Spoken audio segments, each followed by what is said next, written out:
டேஸ்டியான ஈரல் கிரேவி எப்படி பண்ணலான்னு பார்த்துடலாமா? இது சிக்கன் ஈரல் தான் இன்றைக்கி எடுத்திருக்கேன். வடச்சட்டியை ஸ்டவ்வில் வச்சுட்டு கொஞ்சோண்டு எண்ணெய் ஊற்றிக்கிறேன் தேவையான அளவுக்கு. இது ரொம்பவே சிம்பிளாக இருக்கும், ஆனால் டேஸ்ட் என்னமோ சூப்பராக இருக்கும். எண்ணெய் காஞ்சதும் அந்த சிக்கன் ஈரலை அதில் போட்டுக்கிட்டு நல்லா ஃப்ரை பண்ணி விட்டுறணும். மட்டன் ஈரலுக்கு ஈக்குவலாக சிக்கன் ஈரல்லையுமே சத்து இருக்குது. எண்ணெயில் போட்டு 2 மினிட்ஸ் கழித்து இஞ்சி பூண்டு பேஸ்ட் போட்டு நல்லா வதக்கிட்டு அதில் சிக்கன் மசாலா, நான் நவீன் சிக்கன் மசாலா அதான் யூஸ் பண்ணியிருக்கேன். இதில் நீங்கள் உங்கள் ஏரியாவில் கிடைக்கிற எந்த சிக்கன் 65 மசாலா என்ன யூஸ் பண்ணுவீங்களோ அது யூஸ் பண்ணிக்கலாம். டேஸ்ட்டு சூப்பராக இருக்கும். இவ்வளோ தான் இன்க்ரீடியன்ட்ஸ். தேவையான அளவு உப்பு போட்டுக்கோங்க. நான் கலருக்காண்டி கொஞ்சோண்டு காஷ்மீரி சில்லி போட்டிருக்கேன்.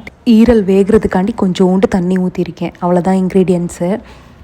நல்லா அந்த தண்ணி வற்றி எண்ணெய் பிரிஞ்சு வர வரைக்கும் நல்லா அதை வதக்கிக்கிட்டே இருக்கணும். கொஞ்சம் திறந்து பார்த்து வதக்கிக்கிட்டே இருக்கணும். நல்லா எண்ணெய் பிரிஞ்சு வர வரைக்கும் இருக்கணும். ஒரு 15 மினிட்ஸில் ரெடி ஆயிரும். ரெடி ஆனதுக்கப்புறம் இப்படி தான் இருக்கும். பேச்சுலர்ஸும் ஈஸியாக செய்யலாம். ட்ரை பண்ணி பார்த்துட்டு சொல்லுங்கள்.